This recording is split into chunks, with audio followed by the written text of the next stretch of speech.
ကဲဗျာနောက်ထပ်လူတမှုတစ်ခုဖြစ်ပြန်ပြီဖြစ်တဲ့ဖြစ်စဉ်ကတော့ဘဝင်ရှစ်ရက်ပွဲတဲ့စီရချားခရိုင်နဲ့ချူပူလီမြို့ရှိတိုက်ခန်းတစ်ခုတွင်တဲ့မြန်မာနိုင်ငံသား2ဦးဒါထုံမှုဖြစ်ပွားခဲ့ကြောင်းနဲ့သိရှိရသည်တဲ့အဆိုပါတဲ့တိုက်ခန်းမှုကြောင့်တဲ့အသက်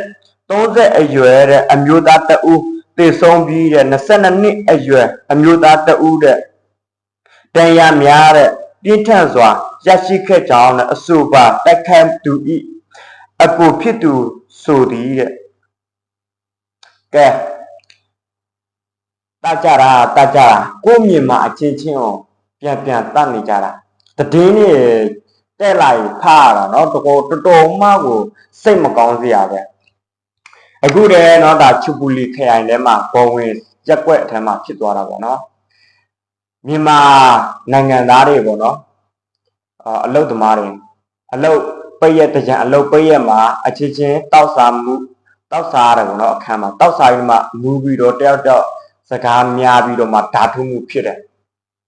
အသက်30အရွယ်တယောက်ကပြေဆုံးသွားတယ်22နှစ်အရွယ်တယောက်ကတော့ဒဏ်ရာပြင်းထန်စွာရပြီးဆေးရုံမှာရောက်သွားလို့တည်င်းကြတယ်ဓာထုမှု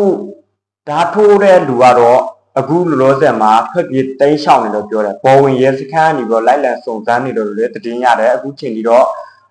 ဖမ်းမိတယ်လို့တည်င်းမထွက်သေးဘူးပေါ့နော်ဒါကြောင့်မို့မြန်မာနိုင်ငံသားတွေကိုကျွန်တော်တရားတတိပေးချင်တာကဒီတကြံကာလမှာအလုပ်ပိတ်တဲ့ကာလလေးမှာပေါ့နော်ကိုအခန်းမှာကိုအေးဆေးနေပါတကယ်လို့တောက်စားမယ်ဆိုတော့မှအလွတ်အကျွံမတောက်စားပါနဲ့နော်အချင်းချင်းတက်တက်မြတ်မြတ်လေးနေကြပါပြဿနာမဖြစ်အောင်နေကြပါဘာကြောင့်ဆိုကျွန်တော်တို့နိုင်ငံ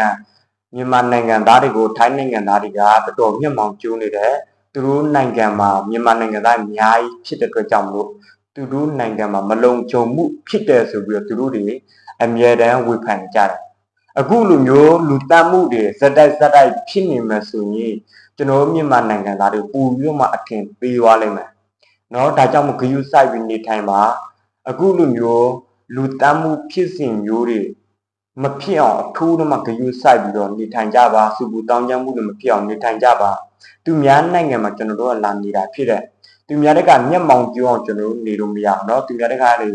ကြည့်ရှုလို့ကောင်းအဆင်ပြေအောင်လူတိုင်းနဲ့အဆင်ပြေအောင်ကျွန်တော်တို့နေထိုင်မှာဖြစ်တယ်။နော်မြန်မာနိုင်ငံသားတွေအားလုံးပဲဂရုစိုက်ကြပါဒီနေ့တကြံပါ